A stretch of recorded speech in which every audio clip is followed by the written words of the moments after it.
Good afternoon, all, and welcome to Healing in the Wake of Community Violence, Lessons from Newtown and Beyond. I'm Dr. Robert Kincherf.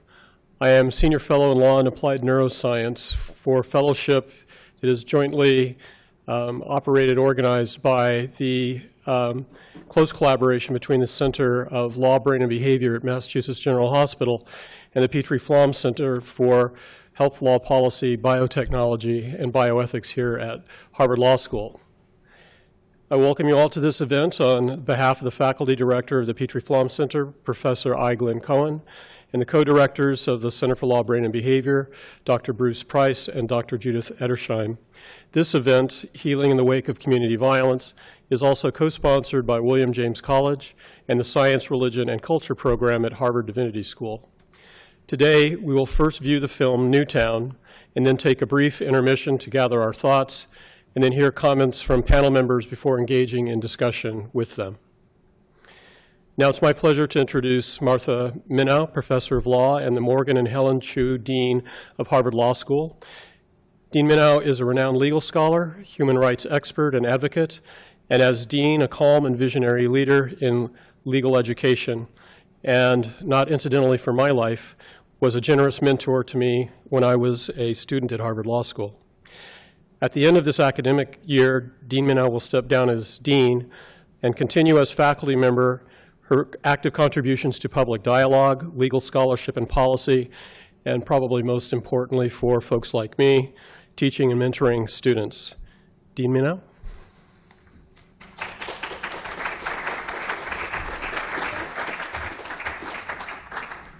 Hello, and it is a real pleasure to be here, although the subject, of course, is so serious.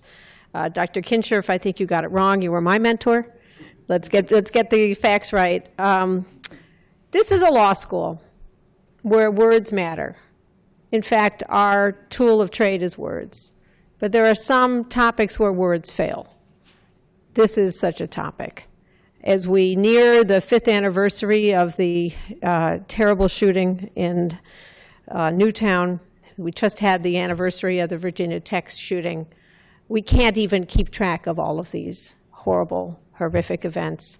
And yet for the people most immediately affected, this is an everyday challenge.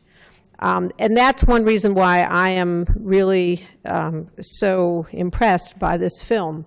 Which I had a chance to see before, because it actually brings resources to bear to this subject that are desperately needed.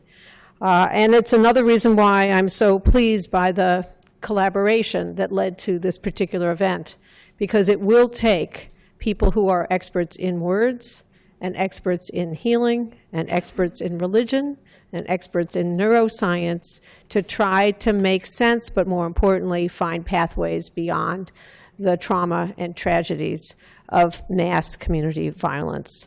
And so I give my personal thanks to the organizers and to the panelists who represent this wide range of skills and talents that we need so very badly, right here in this community and in increasingly all communities.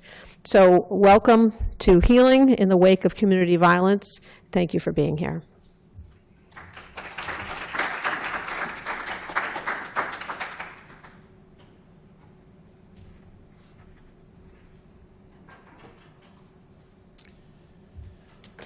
So now we'll show the remarkable and profoundly moving film Newtown, produced and directed by Kim Snyder, who is with us here today. Newtown documents the aftermath of the deadliest mass shooting of school children in the United States, which occurred on December 14th, 2012. Newtown presents a complex story of unspeakable tragedy, but also of extraordinary resilience. And although it is a narrative of one community's response to a mass shooting of school children in a suburban community, it also presents deeply universal questions relevant to all American communities where gun violence takes a toll. The film runs just under 90 minutes, and frankly, some of the viewing can be difficult. Anyone present is welcome to step out of the viewing to take a breath or take a break for as long as you might need before returning to view the film or to hear from and interact with the post-film panelists. In fact, you're welcome to use the break and catering room next door. After the film, we'll take 10 minutes break before returning to hear from the panel. So now we'll start the film Newtown. Thank you. Welcome back. It's now my pleasure to introduce our distinguished moderator for this panel, Dr. Ahmed Ragab. Dr. Ragab is the Richard T. Watson Associate Professor of Science and Religion at Harvard Divinity School, Affiliate Associate Professor at the Department of the History of Science, and Director of the Science, Religion, and Culture Program at Harvard Divinity School. Dr. Ragab is a physician, a historian of science and medicine, and a scholar of science and religion. And if we were to go any further, we could probably spend the rest of the day. But I know that he's as eager as I am to sort of move to the conversation. So, Dr. Ragab? Thank you all for coming. Do you want this, or where you go? Well, this is actually better. Thank you. So I will present our speakers in the order that they will speak, and then I will step back and listen to the remarks like the rest of you. So first we'll hear some brief comments from the director, Kim Snyder. Kim Snyder is a filmmaker who's in 2007 co-founded the Because Foundation to direct and produce a series of socially conscious documentaries. Her film, Welcome to Shelbyville, was nationally broadcast on PBS in 2011. Kim is a Sundance Institute fellow, and she produced and directed her most recent film, Newtown, which has been received with acclaim and was nationally broadcast on PBS earlier this month. Our first panelist is Professor Wendy Parmet. She is the Matthews Distinguished University Professor of Law, Director of the Center for Health Policy and Law, and Associate Dean for Interdisciplinary Education and Research Support at the Northeastern University School of Law. She's also Professor of Public Policy and Urban Affairs at Northeastern University School of Public Policy and Urban Affairs. Her areas of scholarship include guns and gun violence as public health crisis. Then we'll hear from Rufus Folk. He is the Program Director of the Gang Mediation Initiative of the Boston 10-Point Coalition. The Boston 10-Point Coalition is a coalition of faith communities founded in 1992 to respond to the rampant gun violence among Boston youth at that time. The 10-Point Coalition continues to collaborate with other organizations and community leaders to fulfill its mission to mobilize community around issues affecting youth, especially youth at high risk for violence, drug abuse, and other destructive behavior. And then we'll hear from Professor Michelle Bosquet. She's the Assistant Professor of Psychology at Harvard Medical School and Associate in Psychology, Boston Children's Hospital. Dr. Bosquet is a neuroscientist whose current research program integrates genetics and epigenetics, developmental neuroscience, biological psychiatry, and social emotional processing research to examine the impact of maternal and child exposure to adversity and trauma and how it impacts child development and the emergence of mental disorders and intergenerational transmission of the effects of trauma. Please join me in welcoming our panelists. Kim.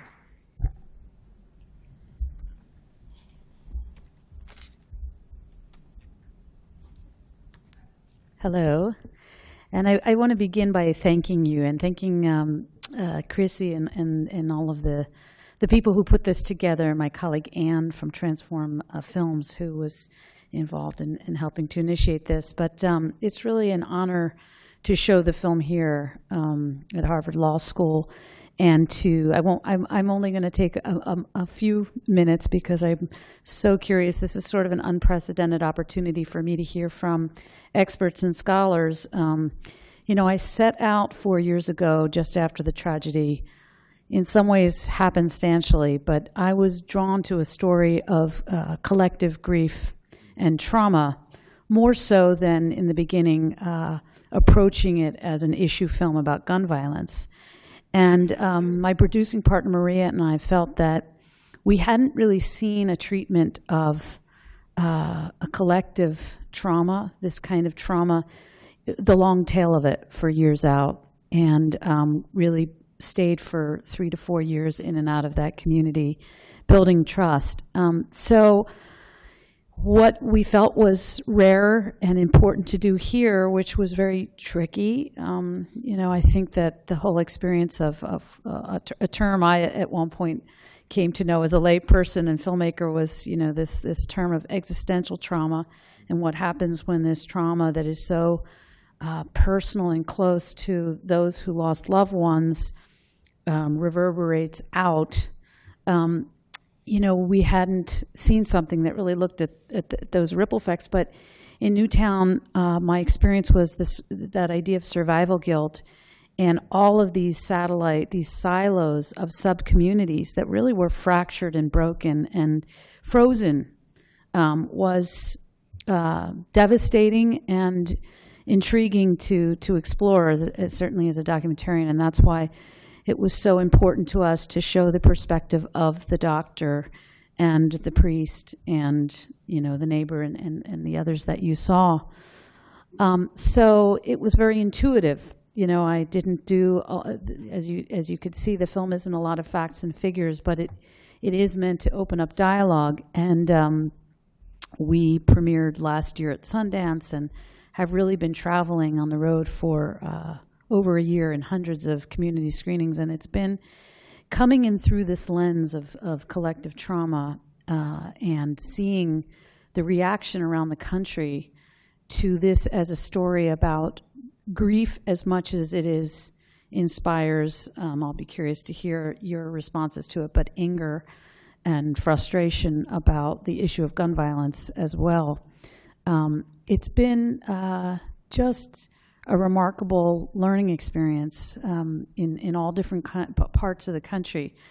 It's been one experience to observe the effects of this within Newtown, the film itself. We had a series of careful screenings. Some of them preceded our world premiere at Sundance, first with each family that was in the film, and then sort of went out. Those experiences in and of themselves were pretty remarkable. And I think one of the things we saw was that the rest of the community, that understandably that first and second year, really danced around this epicenter of grief of the families and were very protective. And so people like the Bardens, who had their best friend Melissa, were sort of protected from understanding or being able to absorb the grief of the whole community, which was so profound for everyone. And therein the survivor guilt part. And I think the film, in a way, opened up a kind of, I remember when we showed it to the Bardens, their son James just sat back, and the teenager, and said, "I learned a lot." And I think for him it was like, wow, I had no idea. I didn't even have the bandwidth to understand how affected my friends and my neighbors were. So there's been an interesting, with the film, an interesting, for some, I think, cracking of ice, of being able to acknowledge one another in their pain, and for these silos, like the teachers were sort of over here, to kind of start to be together in a different way. So that's been interesting within Newtown. And then as we've moved around the country, of course, you just get these, everything from parents who've lost children to that sadly growing club of people who've been victimized by gun violence or those they've known. And what we're really trying to do with the film is, with an impact campaign, and you can follow it at newtownfilm.com, is to work with partners and to really be informed in rooms like this by how we can use the film to talk about community resilience, to acknowledge the post-traumatic stress of an entire community, and who's looking at that, and in urban centers as well. So with that, I'm so curious to hear your reactions after we all speak, and I thank you on behalf of the families who always say, we know it's a really hard film to sit through, and we just thank you for having the courage and the whatever it took to get you to come and see a film called Newtown. Thanks.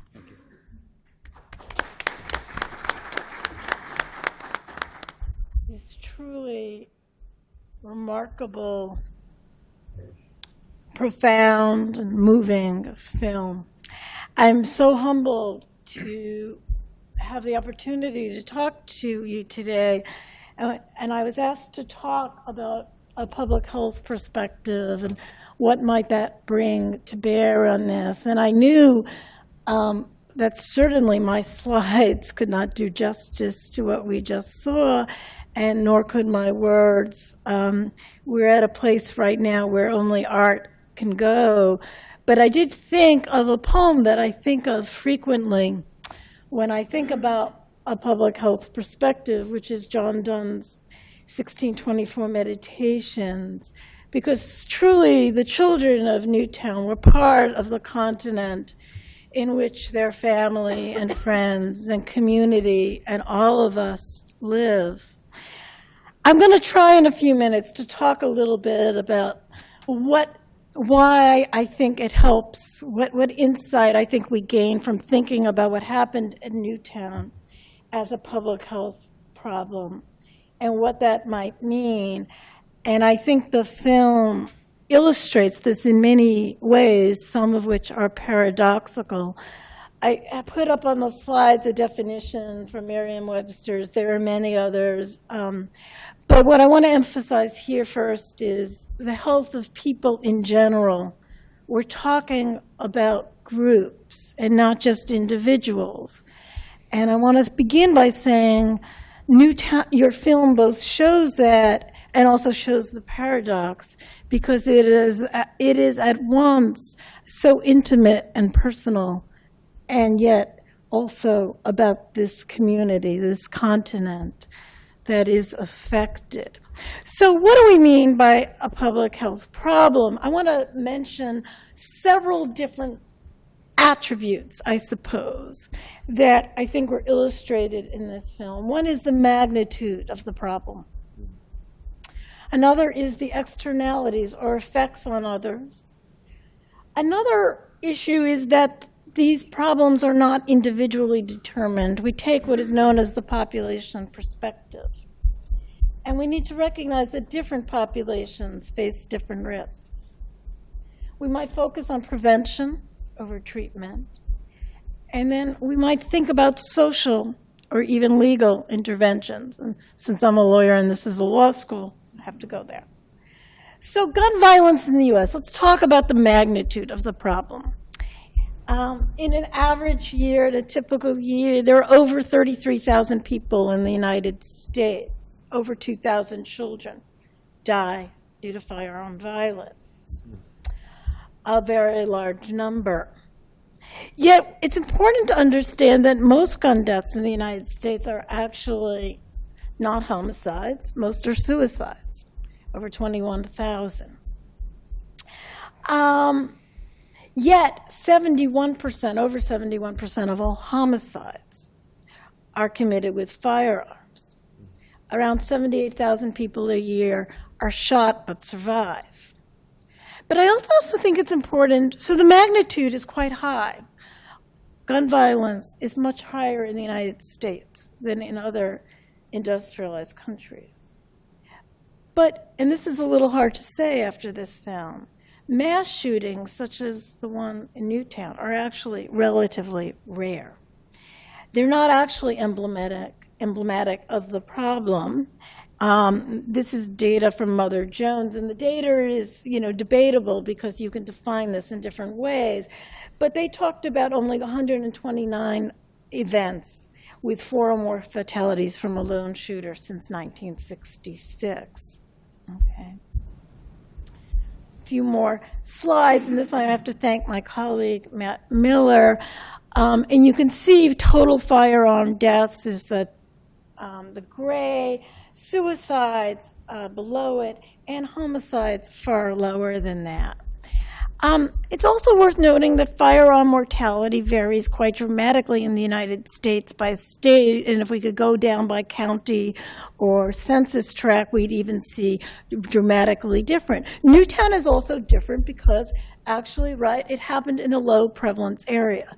It is in a state with far less gun violence than many states in the United States, and of course, it is an affluent community. Newtown which moved us so much, is actually not the face of gun violence in the United States, which doesn't lessen the pain, but it's something to keep in mind, and that we need to remember that different populations face very different risks. And I should just add here that, in some ways, though, and we know this in public health, it's the unusual risk, the unexpected risk that moves us the most. Think about how more fearful people were in the United States to Ebola in the US, very rare, than to motor vehicular death, very common. Right? Gun violence is not endemic in Newtown, and that's in part why it was so shocking. We'll hear later about communities where the prevalence is far higher, and we can't forget that. Public health harms are often harms that happen to others. Gun violence affects others, and this film, of course, showed this so greatly. It caused trauma to family, community, first responders, society. It has costs, and I think less emphasis was made on this, right? Healthcare costs, law enforcement, and broader social costs. Think about how we as a society, all of us, even those of us who don't know anyone in Newtown, are affected. Think about the children throughout the country who do lockdown drills in schools. Right? And that also probably started with Columbine. But what does that do? Right? The effects, the externalities, the harms to others are greater than we can understand. But what's less obvious is that public health problems are not individually determined. Now, on the one hand, that's obvious, right? I mean, the children in Newtown did not cause the harm to them. Okay? Individuals can affect, but they cannot control the risks they face, and sometimes they can barely affect them at all. As one of the fathers said, we did everything right. These parents didn't do something. But what's also important to understand is that risks are determined at population levels. The risks, again, that families faced in Newtown are less than the risks that families face in New Orleans, of losing their children to gun violence. Different populations face different risks. Risks arise at population levels. Americans in general face higher risks of gun deaths, as I've said before, than residents of other wealthy countries, but less so in Newtown. And there are a large number of social factors that help determine these risks, the so-called social determinants, right? Economic, social, the legal environment, culture, community bonds. There are so many factors that affect risks. Well, public health is often thought of as emphasizing prevention over treatment. So I know we're here talking about healing, and healing is about treating those in the community who have been wounded. But I do want to talk a moment about prevention. Because if risks arise at a population level, then to prevent these risks, we need to prevent, right? To think about prevention, we can say upstream or primary prevention, at a population level before it occurs. And what was interesting to me, and I think so profound, is that the families of Newtown, as part of their own healing, turned to a quest for prevention for others. And the way they did it, right, was their social engagement. For the families of Newtown, social engagement, activism, law reform was a form not only of personal healing, but also primary prevention.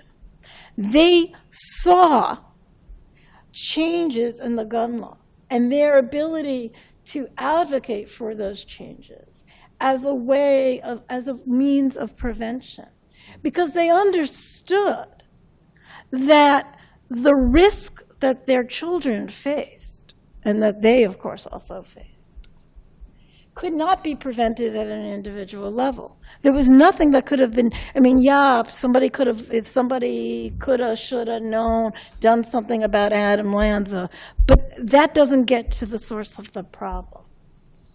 In 1988, the Institute of Medicine said that public health is what we as a society do collectively to assure the conditions for people to be healthy. And that's what the people of Newtown did. And they turned to law, and public health laws are the means by which many, although not all, of those collective interventions take place. Public health laws are among the most ancient and well-established of all laws. And I think it's interesting that David Wheeler in the film says, let's honor the founding documents, right? Let's honor the founding documents. And he talks about the liberty of his son to have life. And he seeks laws, he seeks changes in background checks and laws about assault rifles as a way, I didn't know I got into that slide, as a way to honor his son's legacy. But I want to end on a tension that I see. I think it was a tension for me in the film. It's a tension in public health. This film showed, and Newtown showed, how intimate and personal pain can lead to collective responses, right? But I think we also have to remember that there are dangers, that they can go the other way, that we can sometimes think about individual problems or harms to discrete individuals and misunderstand that as the nature of the problem. We do that often. We have lots of laws named after individuals, often which don't actually address the issue at hand. There is a danger that we can individualize the source of the harm and say, oh, if only we had locked up, Adam Lanza, right? We can point to and say the problem is this one individual and forget that risks are at population levels. So the question and the paradox for me is, how do we go from the personal to the collective and the collective to the personal and back and forth from the individual pain to the collective response while doing justice to both, while not scapegoating anyone, without falsely representing one person's problem as every problem and forgetting that different groups face different risks. How do we recognize that on this continent we are all individuals and we're all tied together? So I look forward to your comments.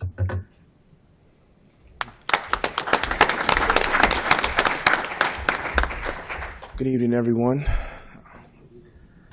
My name is Rufus J. Falk. I'm the program director of the Boston 10-Point Coalition. And to be quite honest with you, I found it difficult to watch the whole movie. Not only having a 3-year-old daughter myself, but just having grown up in a neighborhood and a community where we experience gun violence far too often.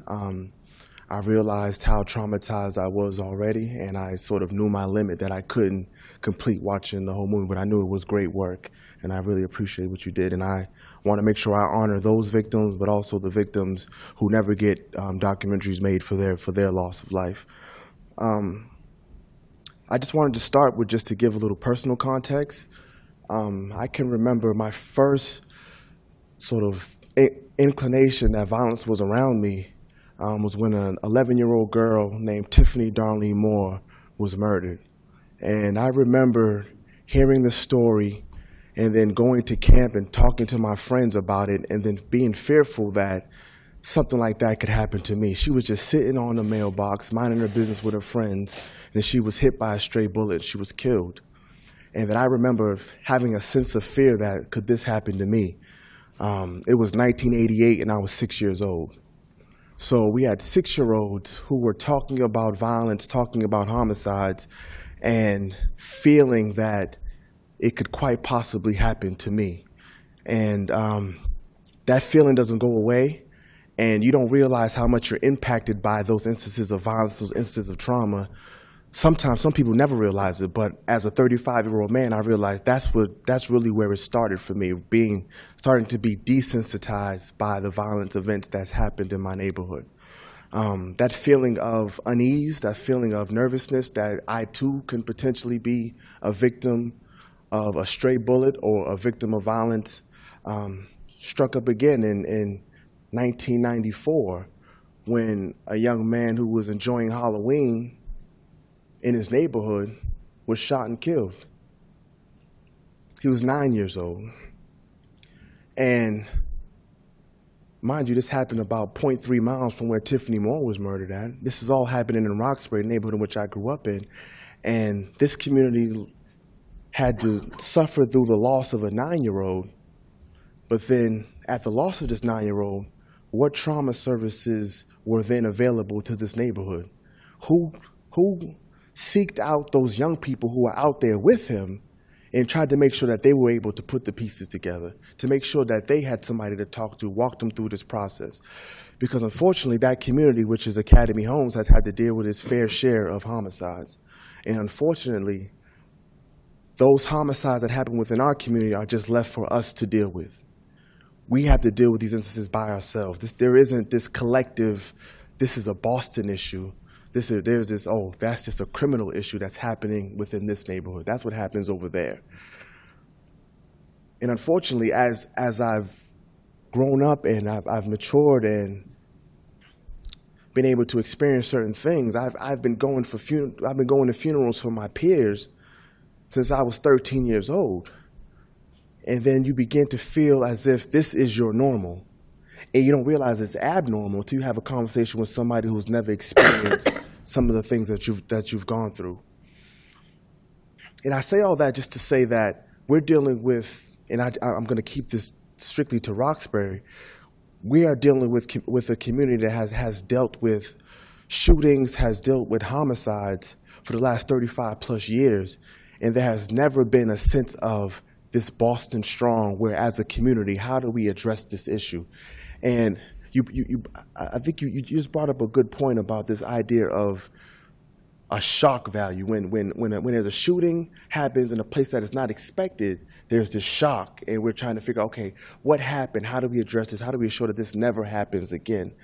And when we have a shooting of a young man or a young woman within our community, that same level of shock doesn't exist. And that same level of how do we make sure that this doesn't happen again? What do we need to do? What sort of policy do we need to put in place to ensure that this young person or this community doesn't suffer this same level of trauma? So as a professional, that's what that's what I've tried to do. I moved back to Boston in 2005 after I finished Temple University, and an opportunity to stay in Philadelphia. But while I was in school, I was getting phone calls of young men and women who I grew up with personally or knew on the periphery who were becoming victims of homicide. And I knew, as somebody who escaped it, I owed it to go back to my neighborhood and try to give back and try to assure that other folks who come from my experience can sort of navigate those streets as well. So I started working for the Boston 10-Point Coalition in 2005, and I was tasked to work in the Humboldt Ave area. And Humboldt Ave is also where Tiffany Moore was murdered at, but you're talking about in a span of 17 years later, they're still dealing with an uptick of gang violence, gun violence, where young people are still being victimized by shootings. So 17 years later, I was tasked to work with this group of young people and try to transition them from being gang involved to being productive adults. And unfortunately, in the span from 2005 to 2007, and not just dealing with Humboldt specifically, but dealing with young men and women from Roxbury, I had to go to about 43 funerals of young people that I either worked with personally or knew on the periphery. And that's when I knew that we had to do some things different. It couldn't just be on the individual basis. If I'm working with the individual, which is important, but unless I'm dealing with the environment that's creating the young person or creating the environment that's causing young people to shoot at each other, then all I'm doing is creating a vacuum, pulling somebody out that someone else is going to replace them. So we had to find a way to be more sustainable in our approach and to be more to sort of think about the long game for how do we end this cycle of violence in the long term. So we decided to be more community-based and say, in order to address violence, we have to deal with the root causes that's actually creating this violent environment. And that's where the prevention piece comes in. But because the prevention that's needed within our community doesn't have that shock value, it's not about laws, it's about creating access. And we know Boston has the highest level of income inequality in the nation. It's no coincidence that the same tract that is quote unquote the most disadvantaged also has the most amount of violence. It's not a coincidence. So the preventative measure that we see is, okay, we have to create more opportunity and more resources within this tract to sort of address the violence that happens within our community. So that's what we've tried to do. We've tried to be preventative. We tried to bring more resources. And in that, we haven't received the level of support necessary. There's always going to be a lack of jobs. There's always going to be a lack of quality education, because as an organization, we can't deal with that by ourselves. So that's where partnerships come in. That's where those communities that don't experience the violence but want to do something, that's where you start to build those partnerships, because Roxbury and these Roxbury, Dorchester, Mattapan cannot tackle these issues by ourselves. It has to be a communal thing, and not just within Boston, within the whole state. And that's what has been lacking, but that's what we're trying to build, this more coalition of the willing. I'm trying not to ramble on because it's an emotional subject and a subject that we can tackle, and we find these commonalities between the trauma that's felt in Newtown and the trauma that's felt in Roxbury. They both hit the same place. And if we can use that as a starting point, then we can figure out as a community, how can we begin to come together to address the larger issue? And that's what I really want to work towards, and that's what we're really trying to get to. But I think a piece that gets missed is the perception piece. Perception is rarely discussed around traumatic incidents. Perception of who can be a victim, who's worthy of victimhood. When we have a homicide that happens within our community, the first thing that's usually tagged or attached to the young person is, this person was known to the police, or this was a gang-involved shooting. And that immediately strips the victimhood from the person who was victimized. And that sort of narrative makes it difficult for communities to get around and provide grief and provide trauma support for this community that's dealing with trauma. Because if you are calling this person a person of interest or a person known to the police, then you are instinctually creating it in the reader's mind, oh, this person may have caused their own demise. And that's the worst thing that you can do for a victim. You're criminalizing the victim, and you're also criminalizing the community in which they come from. So perception is definitely something that we have to tackle, about who's worthy to be a victim, how do we support those who have been victimized, and as a community, how do we begin to come together around the common threads that joins us and that combines us. So definitely perception is something that I believe we should definitely, as a group, we can start to tackle, about how we frame these issues and what are the narratives we use.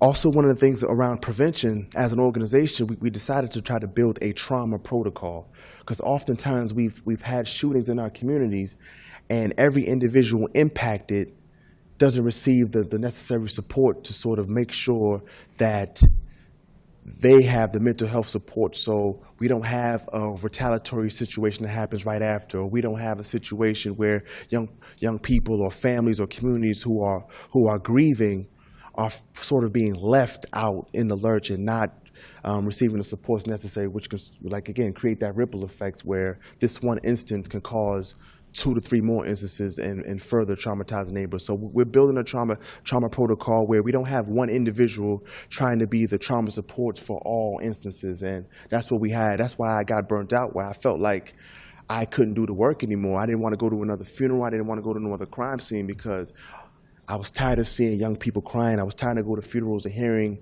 the wails of mothers who have lost their children. And we had to create a trauma protocol sort of similar to where the Boston Police, there's no one Boston Police unit that is designed to go to every area of the city. They have different districts where they know the community, they have connections, they know where services need to be there. So as Boston Temple, we made a connection with Northeastern University to build that trauma protocol to figure out how traumatized are these communities? Are these communities receiving services? And what assets already exist in the neighborhood to ensure that if a traumatic event does happen, how can we make sure that we're supporting these folks? So I'm very interested to hear folks' thoughts, hear folks' questions, but as a community that has dealt with trauma and is continuing to deal with trauma, we realize that collaboration is the way that we can sustainably and once and for all in this culture of violence and gun violence that our community has been experiencing. So I thank you for your time, and I look forward to hearing your thoughts.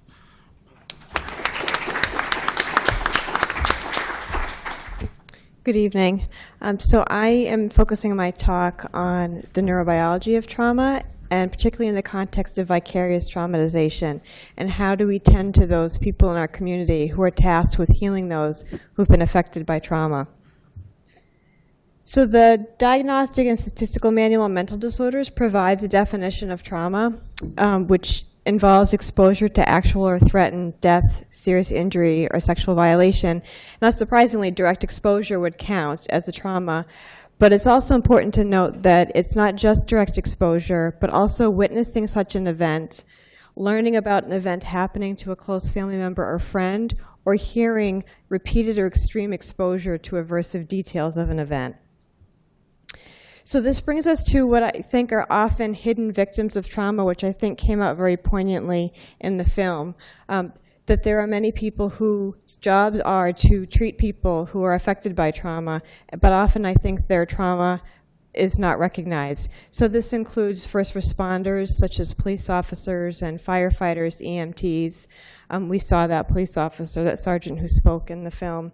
Medical personnel, so those working in the ER who have to treat the physical injuries of violence.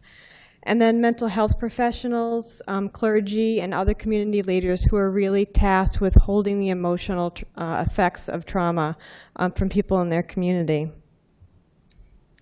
So physiologically, when we are exposed to a trauma, there are multiple systems that involuntarily become involved. There are various areas of the brain, such as the prefrontal cortex and the amygdala, the autonomic nervous system, and the hypothalamic pituitary adrenal axis, which produces cortisol, which you may have heard about. So in the immediate reaction to a threat exposure, the response is the autonomic nervous system kicks in, and I don't know if any of you might have even felt that while watching the film, this kind of physiological reaction just to seeing the film.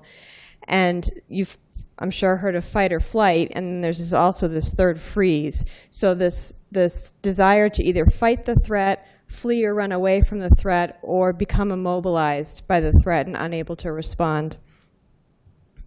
And over time, these various systems have a feedback loop, if untreated, that can lead to mental health difficulties, such as post-traumatic stress disorder, depression, anxiety, and substance use in order to self-medicate against those symptoms, as well as physical and cognitive issues, exhaustion, physical illness, sleep problems, difficulty with concentration, so forth. And if untreated, post-traumatic stress disorder, as well as repeated exposures to traumas. So a lot of the healers, police officers, it's not just a one-time exposure. They may be exposed to repeated violent, well, they most likely will be over time, as well as exposures to reminders of the events. So if you're living in the community where the event happened, and I'll give an example a little bit, that you may be exposed to things that remind you of that traumatic event. That can have permanent influences on how your body and your mind responds to stress. And you can either see a hyper-responsive profile develop where someone can become very responsive to stress, and this can be minor stressors, the kind of stressors we all deal with in our day-to-day lives, where the person may be especially irritable or angry, have sleep difficulties, become hypervigilant.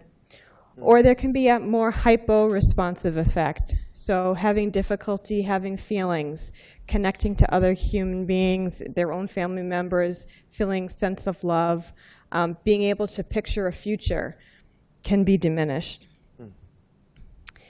And it can also influence internal representations that we have of others in our community and faith. So our ability to trust, our ability to feel safe within our own community, and questions that we may have about God and faith. So over time, these repeated exposures can turn into this kind of cycle where there's what's called increased allostatic load, which has to do with the physical effects of the wear and tear on your body of stress over time, which can lead to greater deterioration in mental and physical health, engagement in risky behaviors, poor work performance, poor self-care, and impaired relationships both in work and in one's personal life. And then when it comes to healers, there are some unique challenges that come with being someone who has this job of tending to people who've been traumatized, one of which is often the healers live within the same community as the victims, of the direct victims of the trauma. So they may know the families who were affected, and I think this came through in the film. It may bring up your own feelings of endangerment. This is my community. Am I safe here? Is my family safe here? Greater exposure to reminders.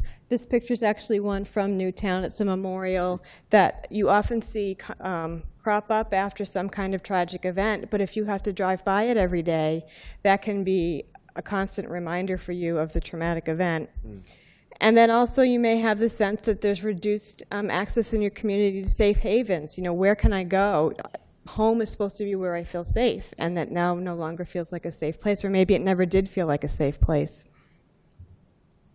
There's also the challenge of finding this balance between empathy and professional distance. So you need to be able to have enough empathy to be able to be there for the person who's experiencing pain, but you can't become so absorbed in it that you become ineffective yourself at helping people who've been affected.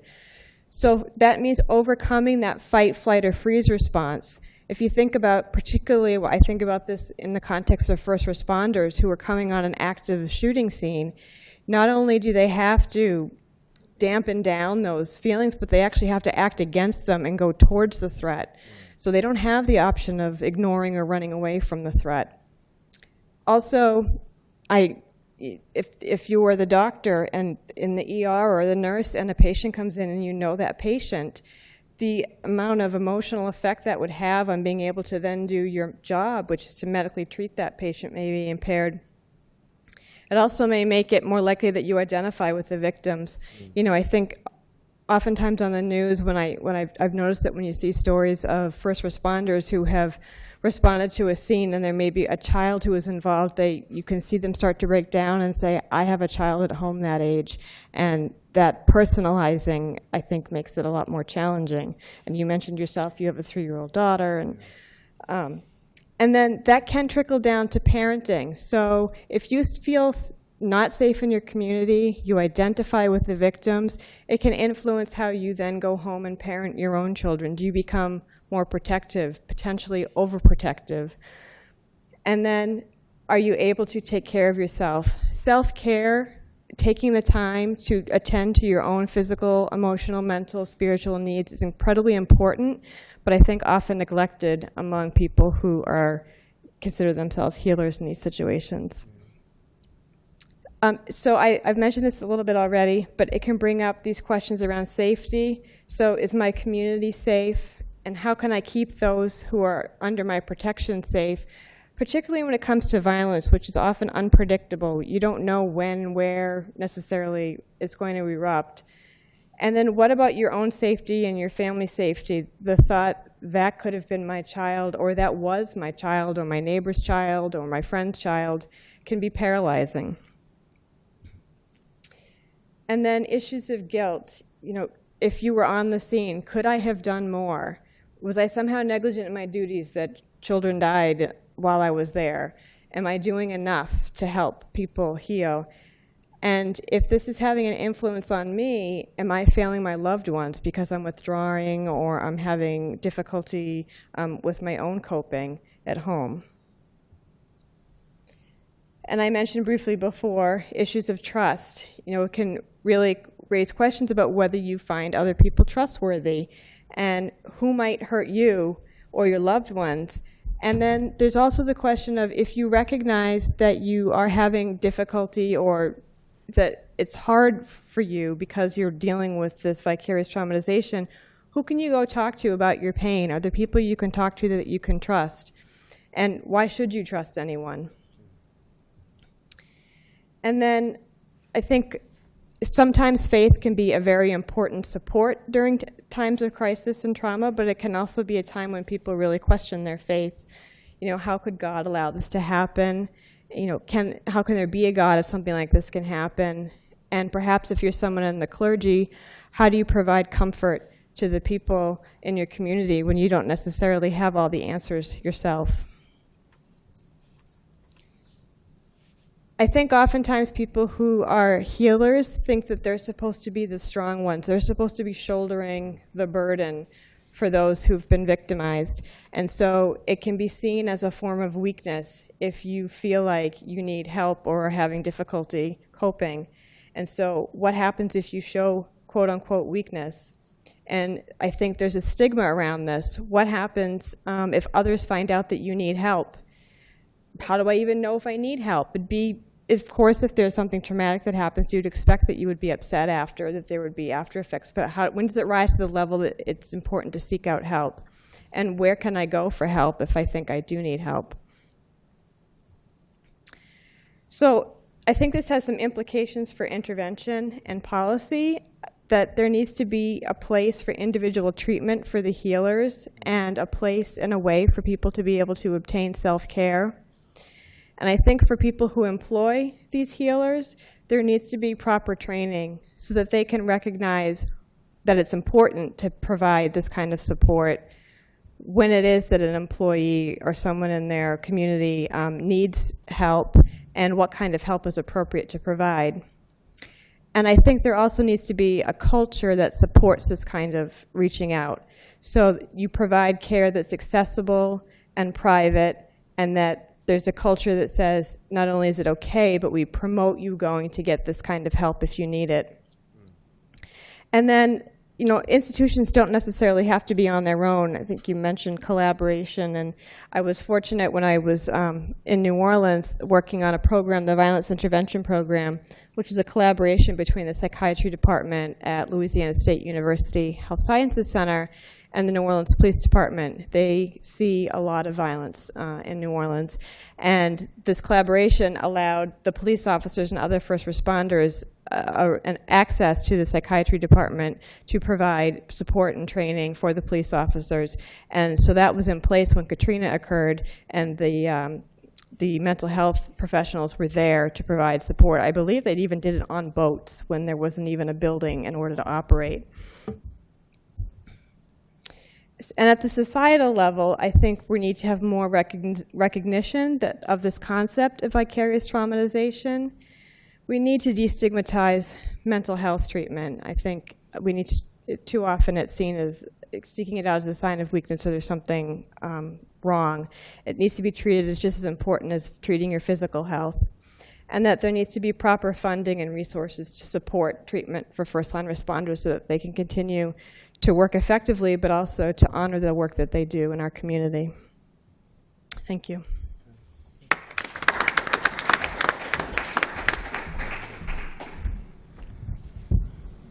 Thank you all so much for your talks.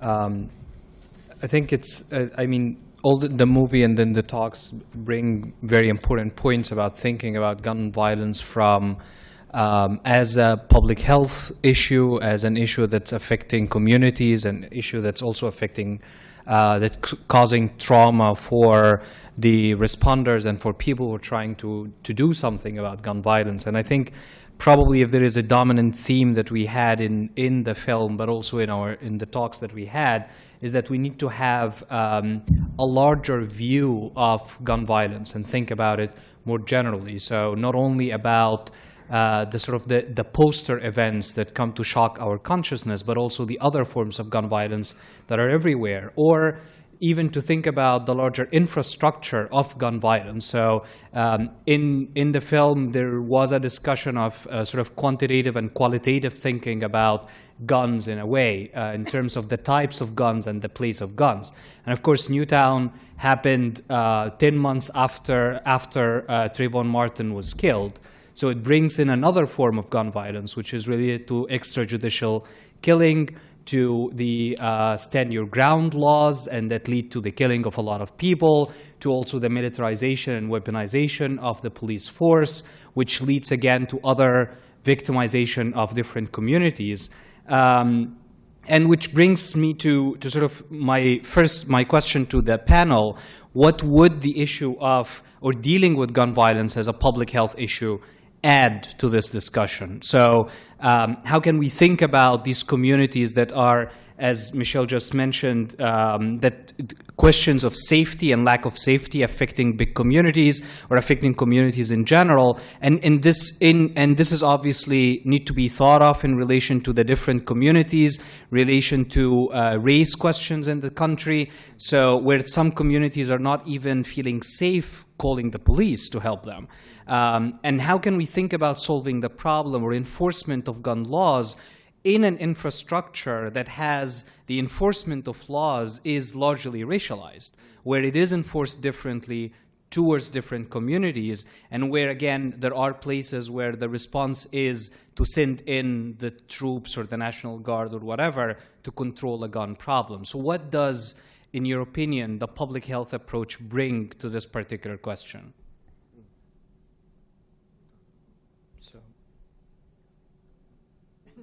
you're not going to touch that one? Do I push? Oh, there you go.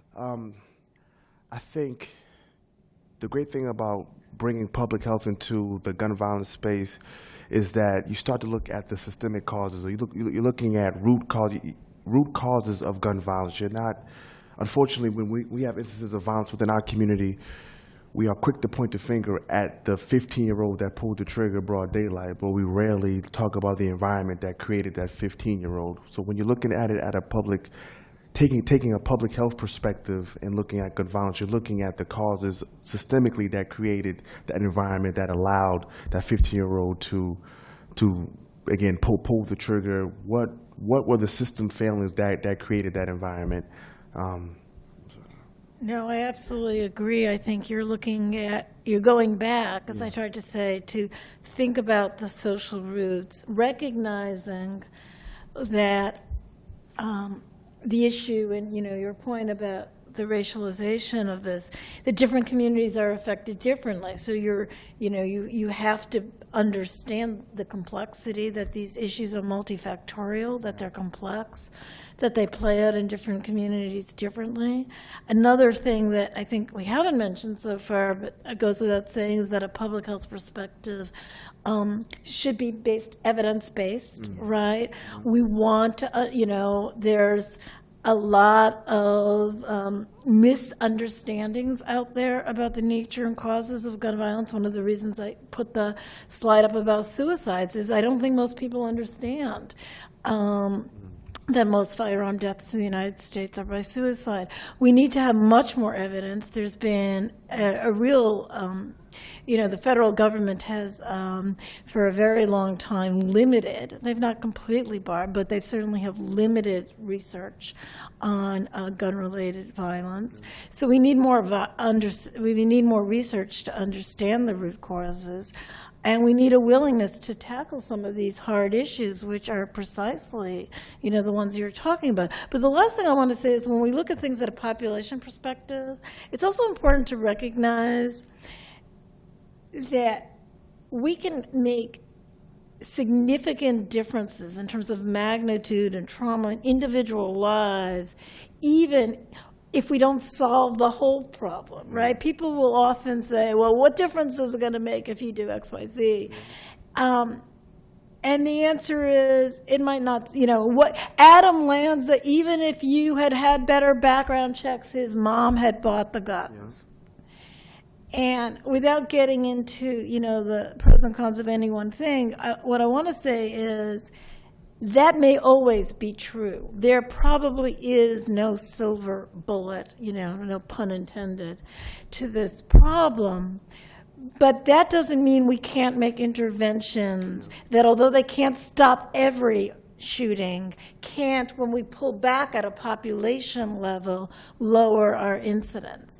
And that's where the comparative epidemiological data, why are gun deaths in the United States so what's different between the United States and Britain and Canada, and looking at other countries is so important, because no country solves all the problems, but what can we do to lower the risk?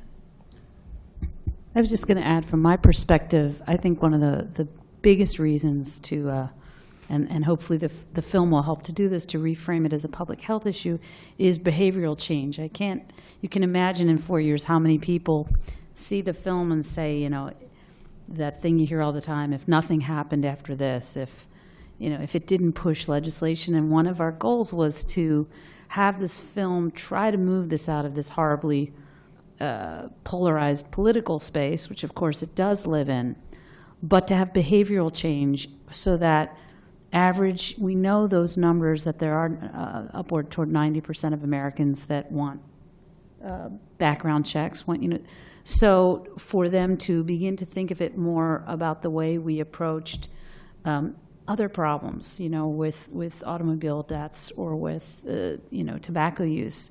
And so I agree that I think one of the things we really want to push in the conversations I find myself having are around research and the need for increased research. And I actually have the opportunity right now to have a lot of conversations with gun owners that I never had.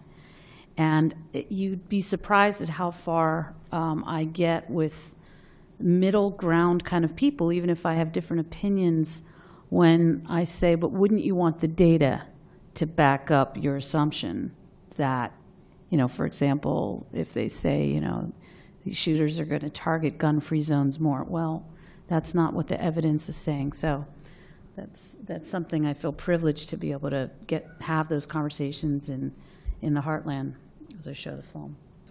I was just remembering the comment you had made about how when there's a shooting in Roxbury, one of the first things people do is assign, whether or not that person had some kind of criminal background. And I think part of that is humans wanting to tell themselves, well, this isn't going to happen to me, and then find some way to assign blame to the victim.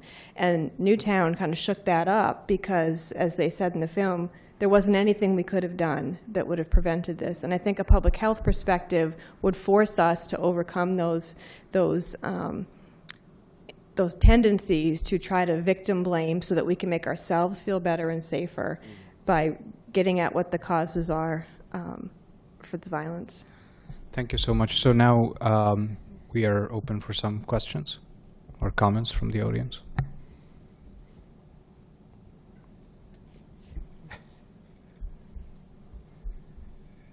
Well, my name is Charlie Homer. I'm a card-carrying public health professional, among other things. I guess I don't quite share some of the optimism I hear on the stage about the potential impact of the public health perspective. I think our society has made a decision to reject the public health perspective about gun violence. Otherwise, we'd have 20 years of research and we would have a different dialogue. I think so. Again, being in the law school, I might ask, so what are is the Second Amendment just an insufferable, unbeatable obstacle? How come somehow in Massachusetts we actually are able to sufficiently control guns in a way that we have? Again, Mr. Falk, your comments were incredibly compelling, and we do have the lowest rate of gun violence in the country in Massachusetts. So tell me a little more about the legal context, and is there a way that we can move this dialogue further, and perhaps there's a psychological fight or flight concept that we can bring into that? So I'll stop there. You know,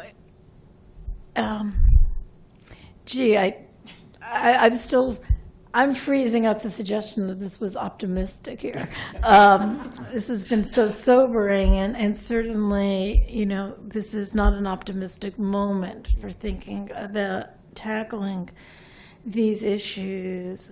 Law, you know, when we think about the relationship between law and gun violence, it's extraordinarily complex. So there's the Second Amendment. There are laws that that impact gun violence in myriad cross-cutting different ways, much of which we don't know because of the research, right? From standard, you know, ground laws to laws that have essentially, to a large measure, immunized, right, the gun manufacturing industry from lawsuits. The Second Amendment is probably not the problem, right, because it certainly still, at least for the moment, has been construed to allow a very wide array of gun regulations, including the kind we see here. You know, but law and politics are intermixed, and the issue really, I think, is political. We saw that in the movie, right, and the Congress's unwillingness to do something. Now, whether the something that was going to be asked was the something that was going to make a dramatic difference, we can debate that. But there's not a lot of political will, certainly at the federal level, although interestingly, we see great variation by states. So many states have been tightening their gun laws, and other states are going in other directions.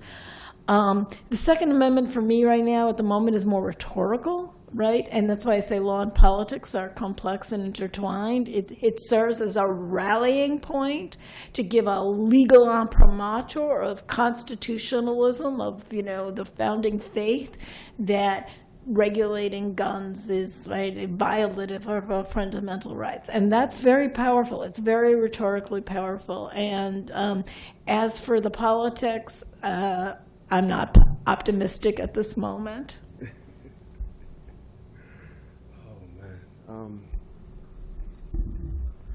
I think the public health approach could allow us to get to the root cause of why the United States has so many guns. Like, why do we own, what is causing this level of fear in which we believe that we should accumulate so many guns? What is it, the same feeling of fear that causes a 15-year-old to carry a gun that has someone living in Kansas feels the need to own 25 guns? Like, what are some of the root causes for why in which we are accumulating so many weapons?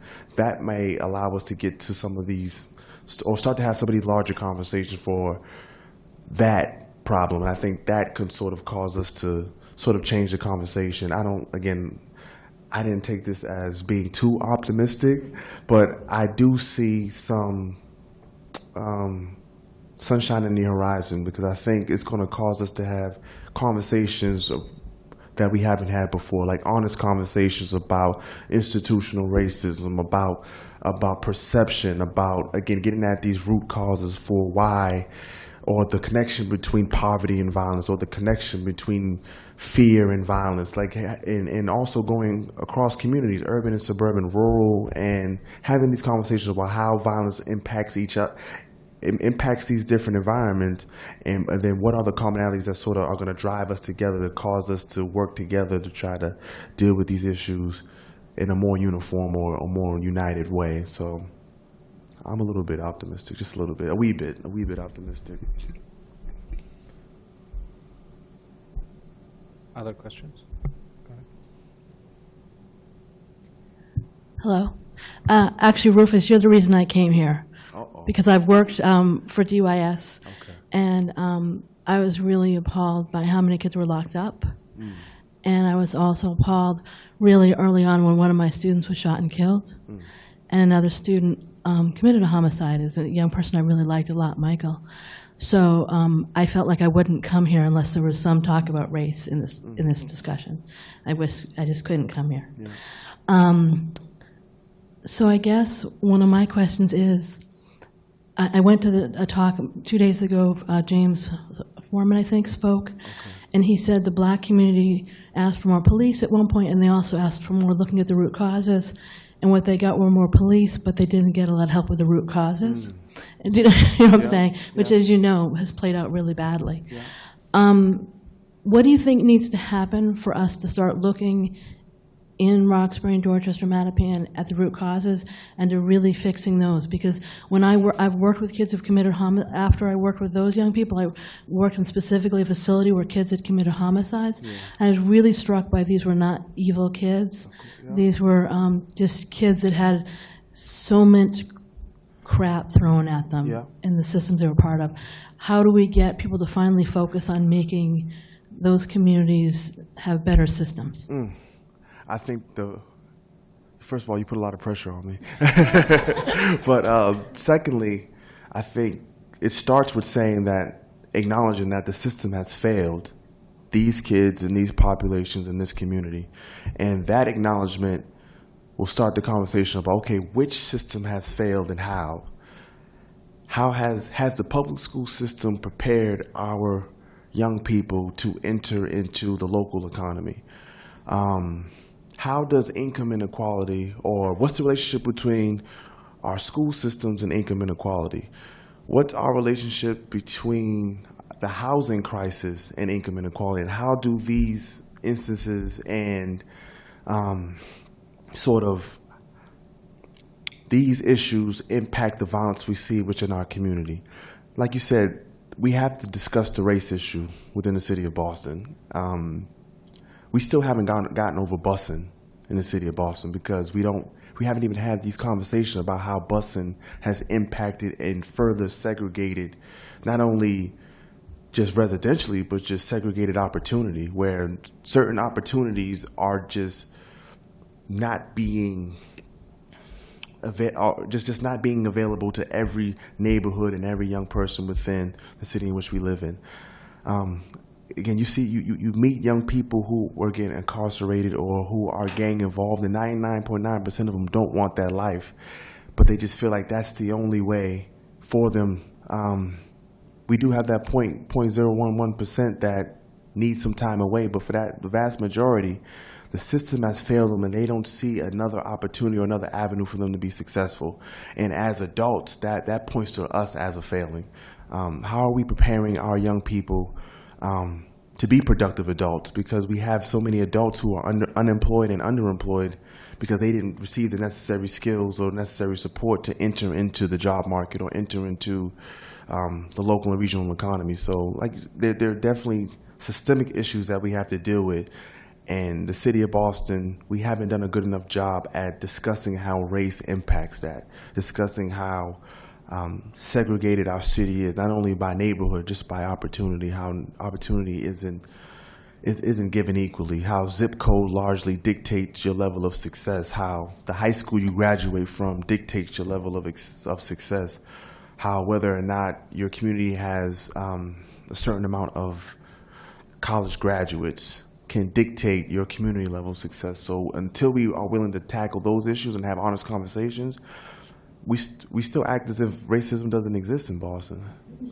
We're like such a liberal city, but we won't even discuss about the lack of black and brown CEOs in certain positions. We don't even discuss those issues. So until we can have those honest conversations across neighborhoods and being willing to be honest with each other and transparent about where both of us feel, both communities feel, all ethnicities impacted within the city of Boston, this is going to be a recurrent cycle. We're not going to be able to get to, again, those root causes. So I appreciate your question. We have one last question. We have time for one more question. Kim, thank you for the film. I just got this overwhelming impression that you were just an incredibly skilled and patient listener. And I have to say, in the political moment, I feel like that's a skill that's really lacking is listening skill. And I guess I sort of share this gentleman's frustration, and I guess this is also a question directed to Ahmed, if it's allowed, but I just don't know how to incentivize these conversations for people who, by virtue of denial or comfort, just really aren't interested in having the conversation. You know, it's not even that, I don't know whether they're callous or whether they're just kind of in their own safe world, or they just, because, and locally in Cambridge, I work for a Protestant church, and the local churches here are extremely mobilized around, around having these conversations and taking direct action. But do you see, Ahmed, do you see a lack of commitment to this in other areas of the country in terms of religious institutions? Well, I mean, I think there is. I would say that there is a bigger problem also that's related to how violence is dealt with in general, and gun violence is dealt with in general. And I know that in many cases the argument about the portrayal of violence and about video games and about things like this has been always the argument that is levied by pro-gun lobbyists, for instance, or sort of the NRA, et cetera. But I think thinking about it in a larger context, in the sense that the habituation that takes place with the loss of life, the idea that, you know, just the fact that people die all the time, and that, you know, we hear these events, these mass shootings, again, and these are not the most significant sort of numbers of people that are lost to gun violence. We hear about them all the time. We sort of deal with particular neighborhoods as if these are places where just people die out of gun violence. So this kind of habituation leads to what you're talking about, which is like, you know, we're never going to solve this problem. There isn't even a chance of thinking about it. But at the same time, what I suggested in my question early on is the larger framework. I think gun violence in terms of individuals having guns is deeply connected to police violence. And I think the fact that the police has these armored vehicles and we see police officers walking with these M16 military-grade weapons is just naturalizing the appearance of military-grade weapons. And there is a reason why this one person in a rural area who uses guns to just hunt and for sports now wants a military-grade weapon. I mean, there is an attractiveness to owning these things, even if you'll never use them, or you think you'll never use them. But you want to own them, and part of it is, like, you know, these gunslinging officers with big guns that we're becoming more and more used to, and that we're becoming blind to how this is affecting minority communities and racially marginalized communities. So what I think... American mythology, though. Sorry? I mean, there's also a very deep American mythology. Around guns, absolutely. Around guns. Yeah, exactly, of course. But then again, I mean, what I'm saying is this is part, and that's why I actually believe that a public health approach is very useful, because you could tackle all of these things as part of a larger question around gun and gun violence, which I don't think aiming for simple legislations as in let's just legislate background checks or let's do this piece. Now, doing these pieces are important, but I think public health approach allows us also to see the big picture, and then we can do pointed interventions. So, but I think the big picture is very important because, again, it allows us at least to see how it's affecting different communities in a variety of ways. So thank you all for your participation this evening. Let's give Kim our special applause for the work that she and her colleagues have done.